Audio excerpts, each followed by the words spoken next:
Hello friends, welcome again, and today we are going to discuss another subject which I hope many of us must be thinking that it is me, and the subject is do you guarantee yourself that your memory is intact? Have you ever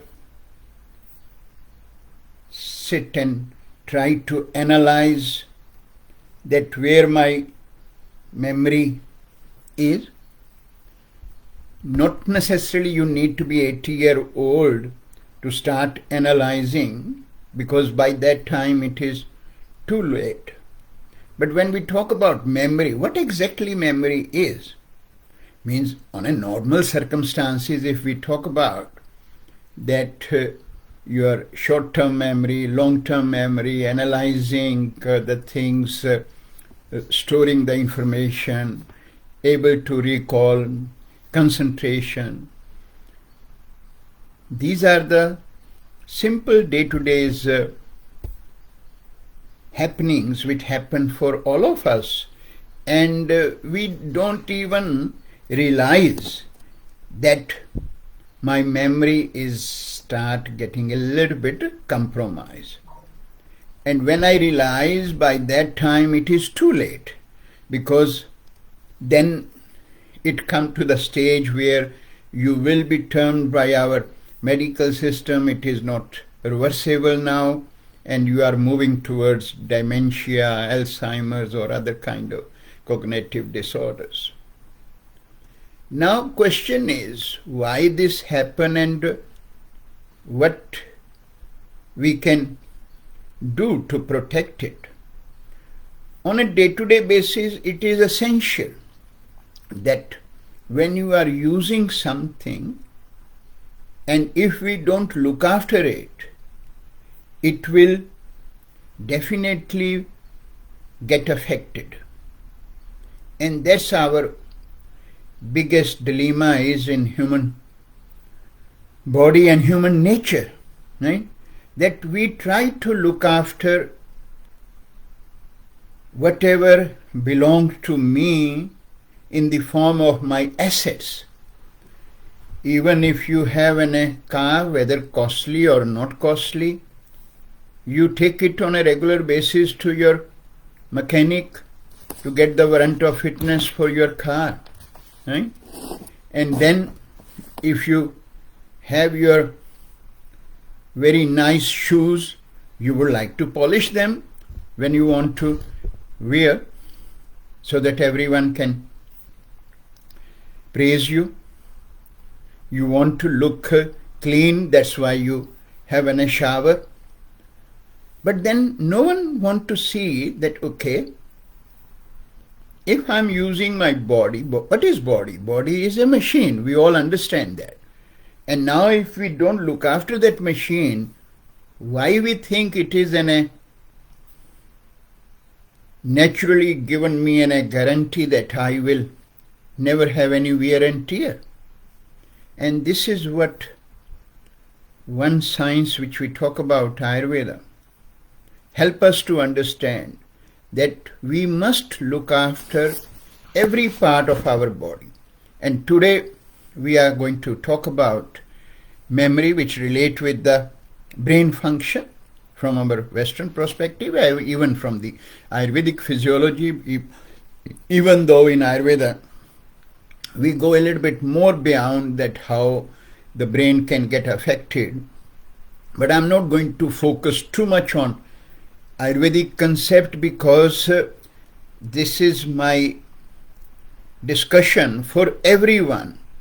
Everyone means every individual, everyone in the community who can suffer from this simple or serious issue of memory loss, or memory is on decline, right?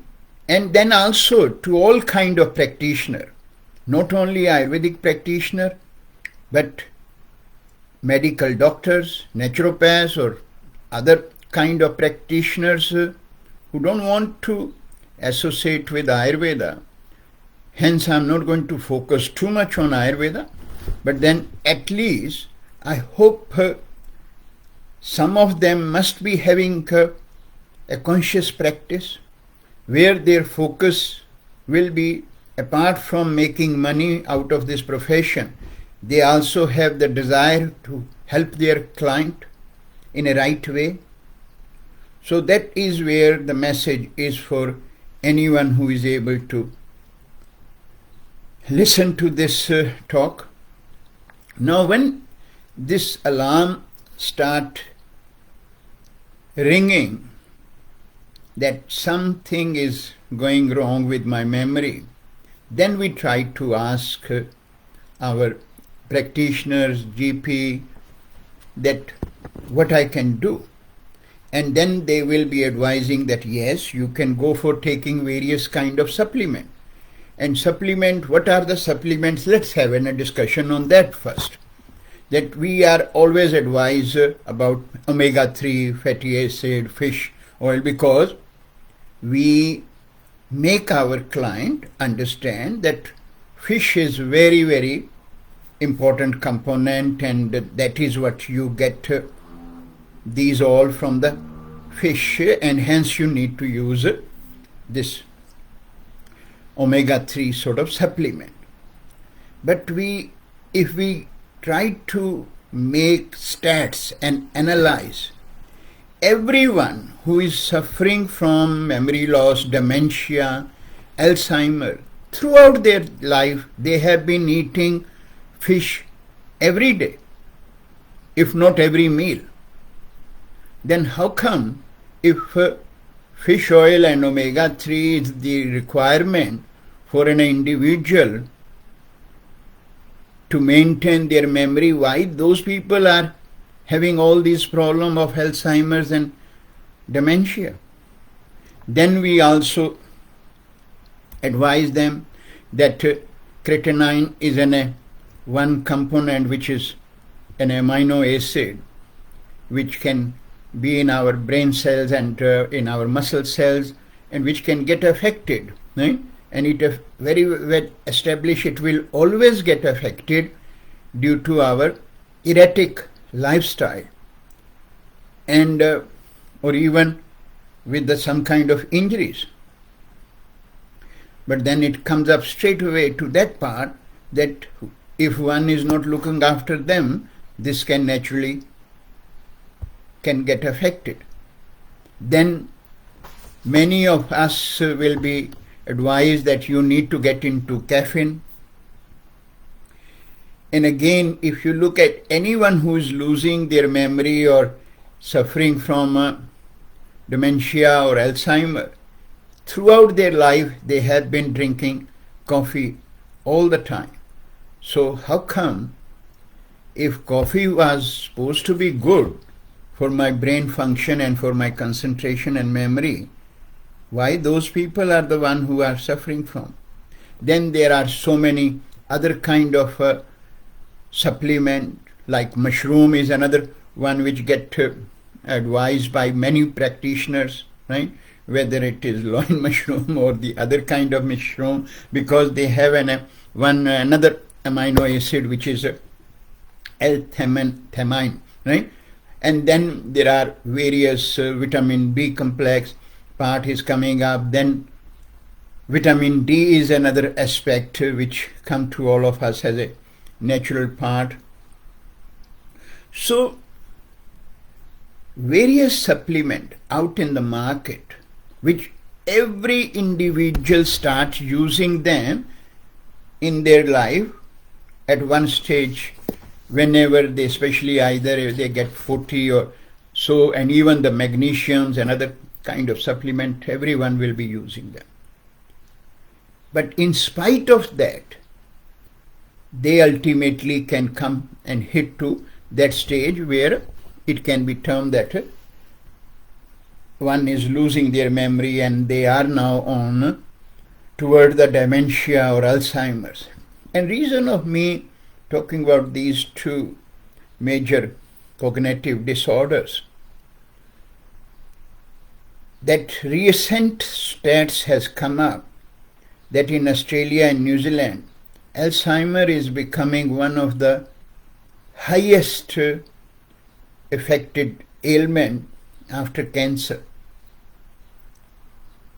And it is something alarming.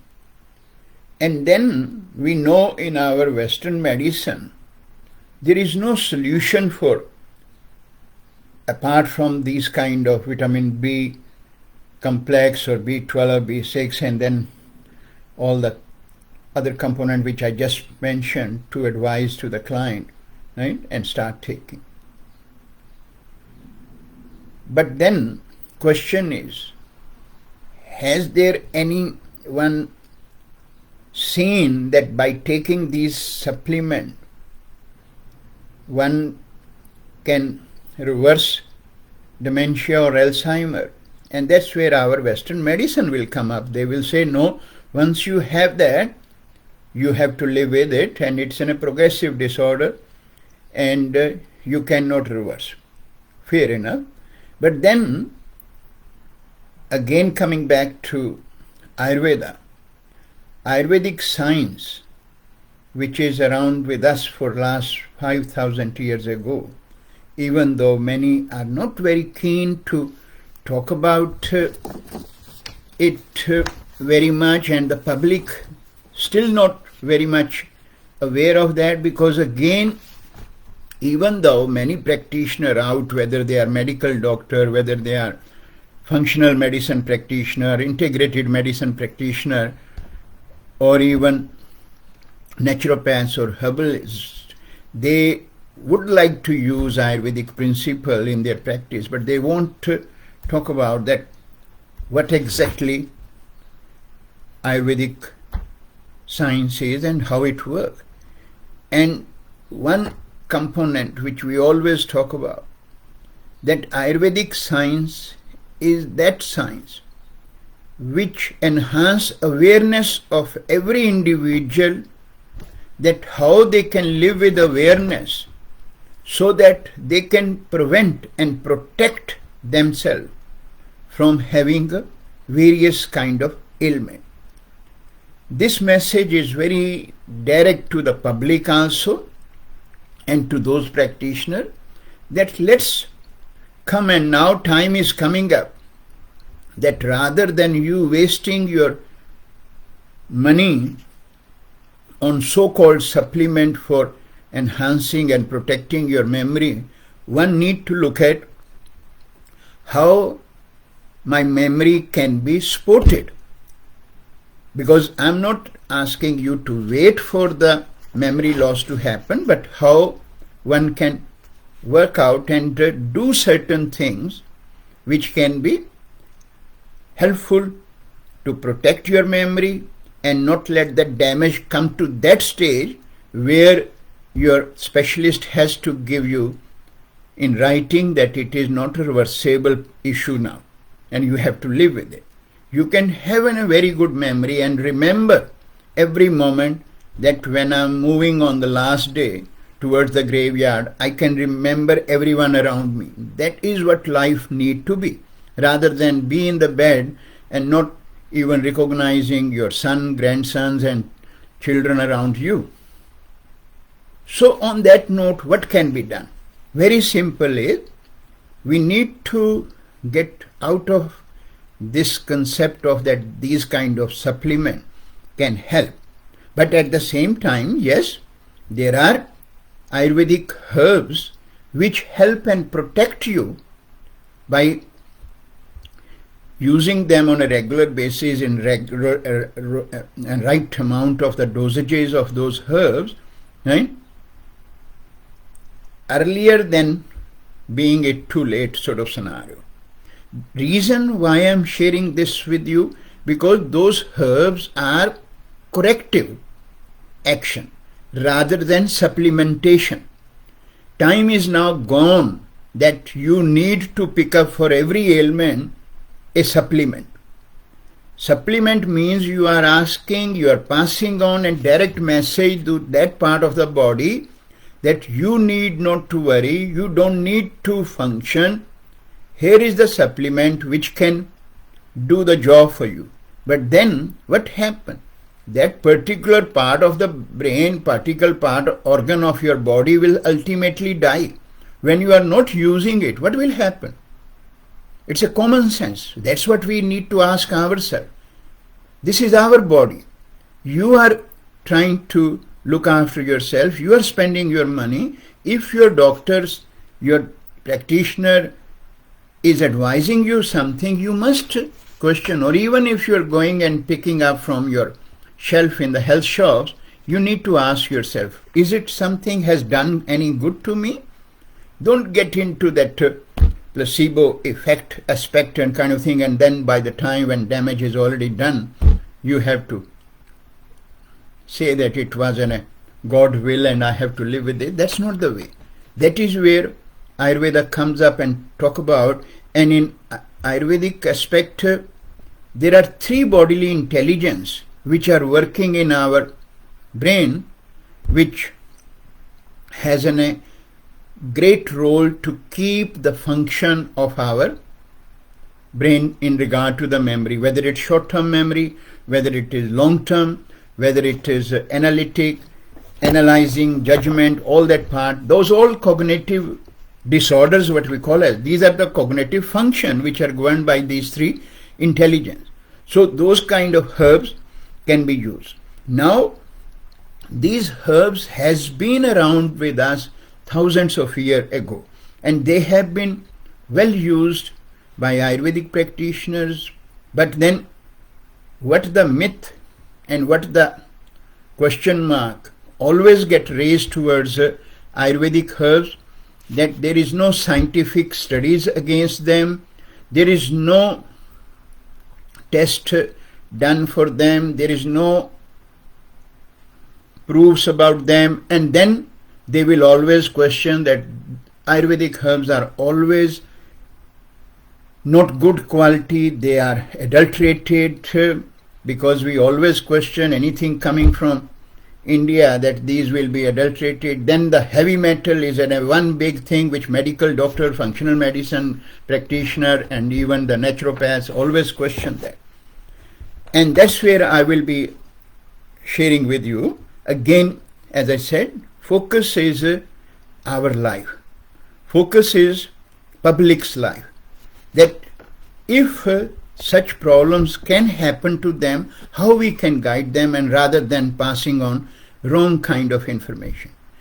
And that is the reason now these herbs which I am talking today are all being now well researched in the labs, which give satisfaction to all kind of practitioner.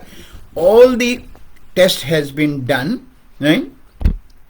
Even though predominant tests are still all over the world are done in the labs where it has to be done on the animals, but there are many tests which are getting into the clinical blind, what we call a double fold test and all that part, and that these herbs has been proven to be very effective in those kind of cognitive disorders. So one of them is Brahmi, Bacopium anoria, which is one of the best herb known for all kind of problems, even simple anxieties, worries, panic attacks, sleep issues, which ultimately are the core cause behind starting the cognitive disorders.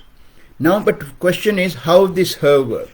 From Ayurvedic perspective, as I said, I'm not going to touch that what dosha it will balance, because that is not something we want to hear, or neither the public will be able to know. That is where it goes on that what is the active constituent of this and how it works. So when we talk about Brahmi, its chemical composition is dominated with the alkaloids, flavonoids, glycosides, saponin, and then the one major active constituent which is from the Brahmi which work for this cognitive disorder is bacoside A and B. Now when these things are looked into, that then it get that how it actually work. Now in Alzheimer's disease we understand that it is a connection between the cells get lost, and that's where the messaging start getting affected, which we call as neurotransmission. Imbalances happen and destruction happen. So for that kind of imbalances and pathologies, Brahmi is one of the best herbs to do that repair work, and it also bring in for concentration, right? And then it's another saponin is out of it is known as triterpamide, right? Which is again very specific as a more with the repair work part to do.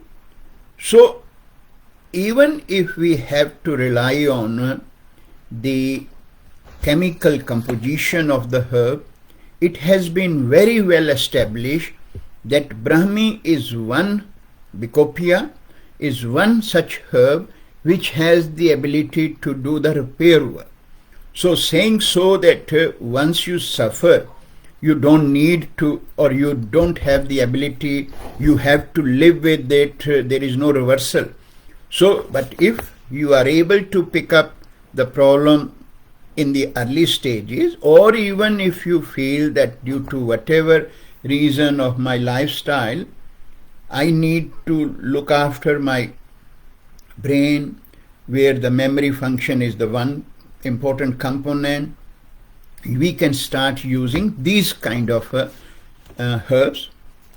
And another thing which all of us need to understand, that Ayurvedic herbs will work with the synergy of the herbs. So what that means is, rather than using one herb, Ayurvedic science, Ayurvedic practitioner able to give you that what are the different herbs which can be combined together to get the best outcome. And then on top of that is that what are the dosages. Now it is very well established that Brahmi, which is best herb for the neurotransmitter issues to get into more stability, have the repair work role to do and help us to prevent the cognitive disorders happening.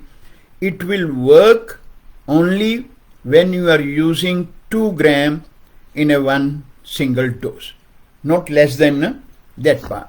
That is why this herb has been very well used in ancient time, whether it is for Parkinson, concentration and all that aspect. Then there is another herb which is very, very effective for these kind of disorders. We call it as centella, and which is Mandukaparni is a Sanskrit name. Again, if we look at its active constituent, it has an saponin and triterpenoids and 2 main chemical constituents which relate with the centella, and they are the one who work for cognitive disorder. One is known as a brahmoside and another one is a brahnioside.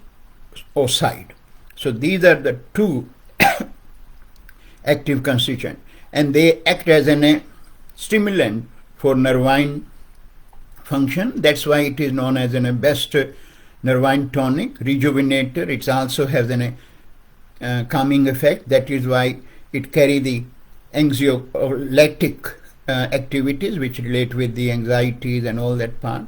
It also has an antidepressant quality, anti-epileptic quality it also has, right? And that is why it is known as the best antioxidant for brain function, and then again with the cognitive disorder. The centella acetica is known for revitalizing the brain function and helping more and more concentration. So that's what you can also rely on this one herb. And again, if you see, all these researches has been done in the lab. I'm not talking from the Ayurvedic text where our focus goes on the how it balances various doshas, and then because each of those biological humor have their specific role in the memory's function, right? So hence we can select, but I'm just giving you at least 3 of the main Ayurvedic nervine herbs which has been very well researched and very well used, right? And again, if you look at all the researches which has come in the last 10 years for this herb, because this is one of the herb which get used in our Western herbalism, and all those, if somehow this message can go to those people who are into manufacturing of various kind of supplement, And you can see many Western herbalism supplements are coming up in the market where they are using centella, whether they are using Brahmi in some. But one thing one thing you should be careful is about the dosages. No such products so far in the market, whether in Australia or in the USA or other countries or even Germany, where these herbs are used more and more commonly in different kind of product, that has used in near to the even 2 grams of that. And then the centella is another one which is need to be used for 2 grams as a single dose. Then there is another herb known as B.A.M.S hispidea, which is known for its essential nutrient component and known for its versatile impact on the various bodily function, but in the neuroprotective action, it is known for restoring the memory. That is what it is. And on a natural basis, it has vitamin thiamine and riboflavin, and it has sodium, potassium, magnesium, phosphorus, calcium, amino acids. Right? So on that basis, it works wonderful as a protective herb in regard to the nerves function. And if our nerve function, which we are talking about, the cognitive disorders, are getting set, which can be picked up. It's not that you have to wait till late stage to be term and understand that these are the problems now already done. They can be picked up in the early stages, and then one can help to get into using right kind of herbs. So these 3 herbs, and again you will find this is one of the herb, again has been very well established in the labs, that need to be used 2 grams.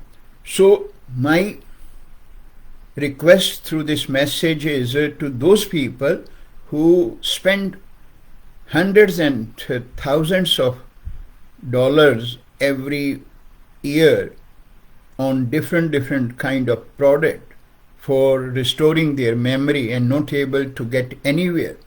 I will advise them that even if you can do it for 6 months and use these 3 herbs. And now how you can use these 3 herbs? These 3 herbs, you don't need to worry to take up a powder and then worry about their qualities and then all the heavy metals and adulteration kind of aspect. I'm going to show you one very specific product, has been established now by Ayurveda company. This product is, yes, definitely marketed by myself and has been made by my company, but this product is made in Australia and it has a TGA license number. So ARTG product is that. So what that means is quality control, all the testings are done by a TGA approved GMP certified company. Nothing to do with me or anyone. My role was to put the formulation together and given to them, and that's what they manufacture. But then if someone is keen to use any memory related product and they feel that we are having a memory loss, or some of my family member is getting into this memory sport, is a product which you can use. Now why you should use that? Look at the ingredients here. If you see the ingredients, Bacopa menoria is 2.2 in a one single capsule. Then you have your centella, which is 2 grams in a one single dose. And then I mentioned about B.A.M.S hispidea. It has 2.6 grams in a single dose. So that becomes your best potent product for your memory issues. And that is what these Ayurvedic products are now out in the market for various imbalances. But because we are talking about the memory sport and memory loss, so that's what the product one should use. And again, as I said, here I'm not only to advocate for the sale of this product. I'm here to provide the education to anyone, not limited to the Ayurvedic practitioner. And that's why I would like to make an appeal. If anyone is listening this talk and they are interested to have a more discussion that how these herbs work based on the chemical composition, and also giving you some clinical evidence that how the clinical trial has been done and what are the outcome, what is their position was in the early stages when it gets started and how the outcome has come up.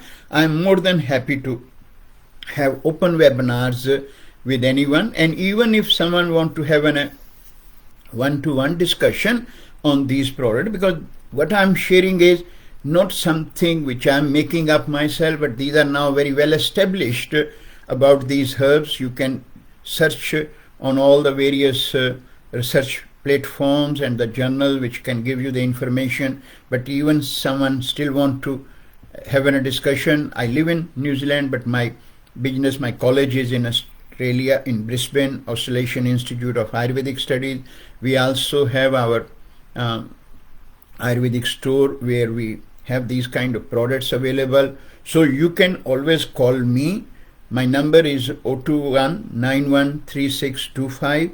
You can email me, Dr. Ajit at planetayurveda.co.nz, and I'm open to all these discussions, so that as long as you have one simple objective that you want to help your client, you want to support them in right way, you are supporting in a conscious practice where we all can together help our client. And then those people who have somehow associated through their clinic and like that, if they can pass on this message, this video to the ultimate community, public, because it's the public who suffer from these problems, so that will be very helpful. And I'm always available for any other discussions if a client even call me, and I'm happy to support them. So thanks everyone for listening to this message, and hope we will come next time with other aspects.